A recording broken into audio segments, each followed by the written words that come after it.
everyone. Okay, so Bev and I are back, Lisa and Bev are back, and now it's the three of us. And we're going to talk today about clutter, grief, and trauma, and how they all intersect. How this topic came about was I noticed over the last month the clutter in my home starting to creep up more and more and more. And I've done a lot of grief work, I've done a lot of trauma work. As a grief healer as well, I'm quite aware when grief is getting kicked up. And I was working with my life coach and I was like, I feel like I've done the grief work. Something is getting kicked up. I'm not sure. She goes, Katie, this clutter isn't response to grief. It's not a symptom of your grief. It's a symptom to the original trauma, that feeling of loss of control. And I was like, oh my gosh, you're right. And she's like, it's like you built a fortress of stuff around you so that it protects you from all the things in the world right now that are going on that you can't control. And I thought, who better to talk about this with than Bev and Lisa about, whoa, when clutter becomes our fortress of protection of what we can't control and not a symptom of the grief. So we've got trauma, we've got protection mode, and then we have grief. But let's talk about this, ladies. Holy cow. Clutter isn't always a symptom of grief. Sometimes it's a symptom of protection.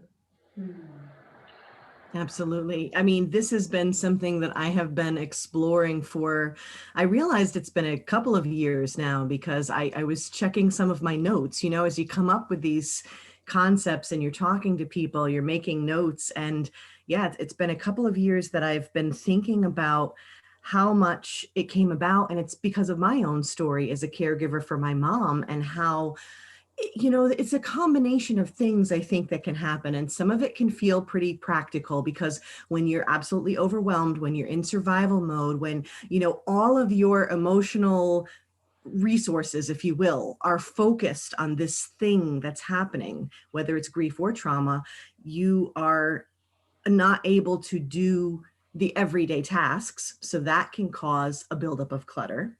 But then I've discovered the same thing that you're talking about. And you said it so perfectly, Katie, that it can become a protection. In clutter work from a traditional professional organizer standpoint, and keeping in mind that it's not always just physical stuff. It's the keeping busy, it's the avoidance, it's the coping mechanism of having such a packed schedule that you can't possibly deal with, right?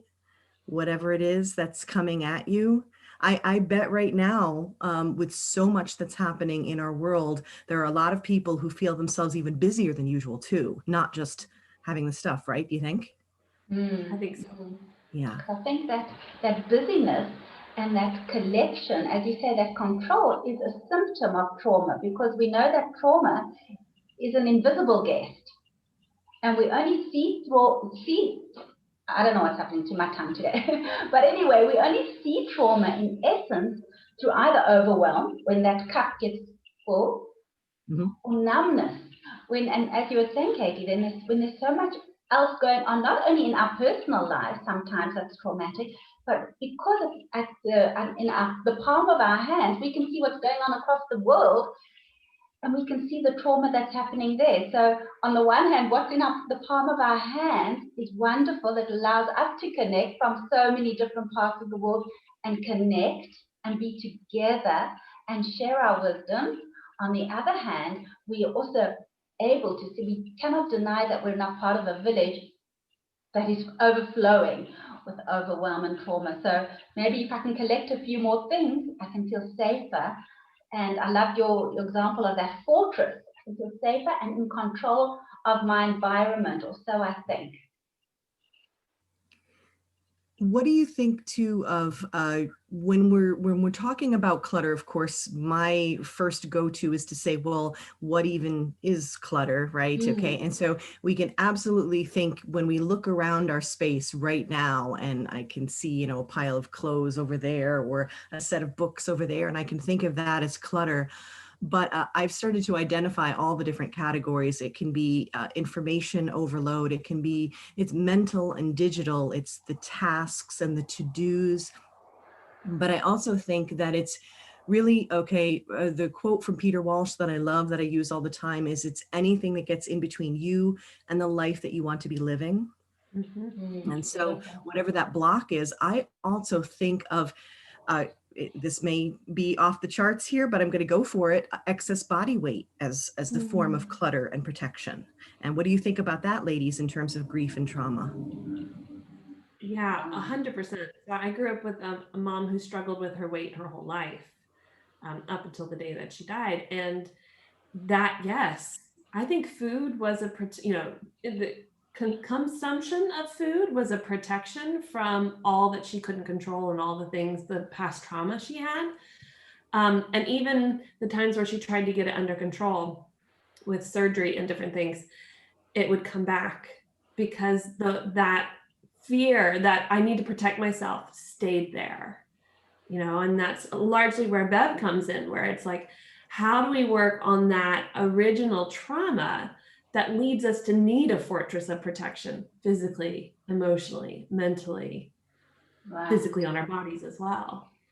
But I love going back to what you were saying, Lisa, about weight. I notice with myself, when there's too much overwhelm to digest, my escape is, let me digest anything in the house that's not moving right now. Let me just put it in and physically digest it. And then I can calm and feel really full. But now I can maybe deal with the mental aspect of digesting. And I know that a healthier way for me would be to take a break and maybe step out of my head and just go into my body a little bit and hang out there, rather than being destructive with the digestion. Right. And what you're describing also reminds me of this idea of the habits that we create as coping mechanisms, right? So it all ties in, and then it becomes, so the act that you're talking about, and I think we've all I'm raising two hands for, the emotional eating and the stress eating, and that act itself is a form of coping. And then what can come from it, the results of it, can also be that form of protection. And I've definitely seen the connections, not only to that, but also to the physical clutter in your space. And again, going back to Peter Walsh, who's one of my favorite organizers, he has a book called "Does This Clutter Make My Butt Look Fat?" Okay, so joking aside, it's a very funny title, but the idea that, there's such interconnectivity. So I'm curious to explore a little what Katie described in the very beginning. You have grief and you have trauma, and the two of you did such a beautiful job talking about the interconnectivity between those. But I'm curious a bit more about that original trauma and how it's manifesting itself, and almost like leapfrogging over the grief work that you did. Tell me more about that, if you can. So what I realized was, when we look at that, so we've got trauma, we've got fortress of protection. And then I realized often the grief that we have with our, environment becomes this isn't how I want to live. This isn't what I want to be doing to myself. This isn't how I want to feel. And we grieve how it was before, when we felt more relaxed and let go, and I don't have all of these things. So I think there's times where when we're grieving, we just let it all go. We're in the depression stage. We're just like, I don't want to do anything right now. Or maybe in denial, and we're just, nothing's happening, everything's fine, but we're escaping food, shopping, alcohol, whatever it might be. And then, like we said, there's the grief the clutter as a response to, there's a whole lot I can't control, or something's getting triggered in my environment across the ocean or locally that is creating this, I need to protect myself. And then weeks later, I feel the grief of, oh my gosh, I don't want to live like this. And it's an interesting pattern. I think it can be freeing when you figure out, why is the clutter there? Right. Is it the protection, or is it a grief response? And to understand that going deeper and working on the healing of that is what's going to take care of this outward manifestation, if you will, of what's happening here, which is why I'm constantly recommending when I work with clients and we are talking about the clutter, that it's like, okay, now it's time to check in with Katie and Bev. I mean, this work is what will change the difference, and the understanding the why. And I actually made a list of the different kinds of clutter and sort of reasons from various clients and stuff like that. I just want to read it real quick. And I think we've already touched upon a few of them. That clutter can replace people and relationships, right? Okay, so if you're missing someone, that's the grief part. But I mean, it can also be the trauma too. If whatever it is that you experienced that has changed your relationships, that's what Bev focuses on so beautifully, is our relationship, right, between us and people, the outer world. Then I also have the overeating and weight to cope and create the physical barrier. I also jotted down the need for things, to do things, and to have the things that you need to be, I use the term ultra independence. That's a trauma response, right? So that was another thing on my list. What do you think about that? Yeah, I think what you brought up, the bottom line really is, in all of them is relationships. So if we're not talking about shock trauma, like an accident or a shooting, Right. Most of us experience trauma at the early attachment stage. And one of the beautiful things that I think the three of us are doing is showing that connection, talking, bringing it up to awareness, that already begins the healing process, holding space for each other. Because what you were saying so beautifully, Lisa, from some of your clients, it could be a trauma to not having a relationship. It could be a way of distracting yourself from not having a relationship. And you said ultra loneliness. Very often that's exactly what trauma does. It fragments us. I'm sitting in my corner. You don't get me. You're in your corner and nobody's going to come in. We're barricading. Not only, we're not being distinctive of it. Who are we barricading? Everything.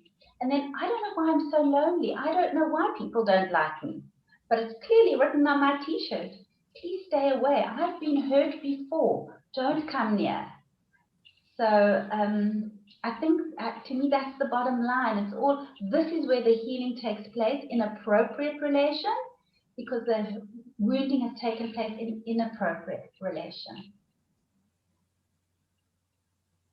I agree with that. And I think that's really powerful. And working with couples the way I have, I see that come up so often. This, isolating themselves and then not understanding why their partner's not connecting with them. And I go, well, how are you accepting connection? How are you accepting it or inviting it? How are you trying to connect back? And we can see this also if we look at clutter with people. Sometimes we clutter our lives with unhealthy people. Beautiful. We surround ourselves with well, I've got something to do on Monday and Tuesday, and we not usually people that we really want to be around, that lift us up.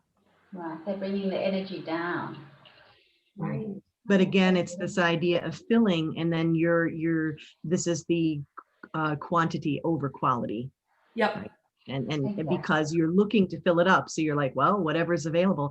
And what you were describing with the relationships and interacting and segmenting ourselves and even just, I think unconsciously, so often, let's go back to digital clutter. And you've spoken about this before, about people sitting in a waiting room with the phones, and that's, again, it's a response that we're needing to. What it reminds me of? It reminds me of people that I've been in relationships with, and I'm not. This is not my expertise, but it's more of an anecdotal observation that I've come to understand from research and coaching. But people with ADD, ADHD, having trouble staring you in the eyes, and sort of the intensity of the information. And Bev, you were describing that before, like when overwhelm happens. Well, sometimes overwhelm is just in looking up and looking around at your world. It's just too much. Right. Even if you're sitting in a room, right? And so you go to something that can hide you from that. And I think our phones and the scrolling and things that we do is another example of that, right? And I think what Katie said was also so beautiful about surrounding yourself sometimes with people who drain your energy just so that,